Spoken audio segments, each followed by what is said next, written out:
السلام عليكم. عايز وصفة رز بلبن. رز بلبن بالشانتيز. عايزين ايه؟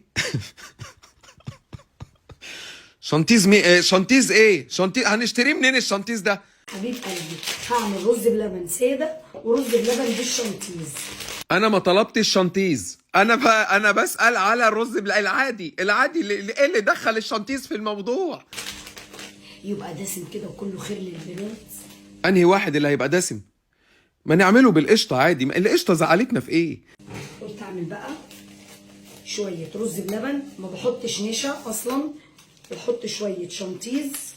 معلش انا عندي سؤال، هو الشانتيز بيبقى على حسب الرغبة؟ واقلب الرز بلبن، ريحته جميله. ريحته جميلة ازاي؟ اكيد ريحته مش جميلة. انا بحطه واقلبه، مش بضربه بالمضرب. طب معلش احنا جالنا سؤال هنا من حد من اصدقاء البرنامج بيقول لحضرتك الشانتيز قبل ما بنحطه بنشطفه ولا بنحطه عادي؟ عايزه اقول لكم ريحته جميله وبيدي دسامه كده وغني، ويبقى كريمي كده وقشطه. هو مين اللي بيدي دسامه وغني؟ بس انا حبيتك، انت غيرتي وجهة نظري عن الحياة. مش قادره اقول لكم ده بالليل بيوديكي في حته تانية.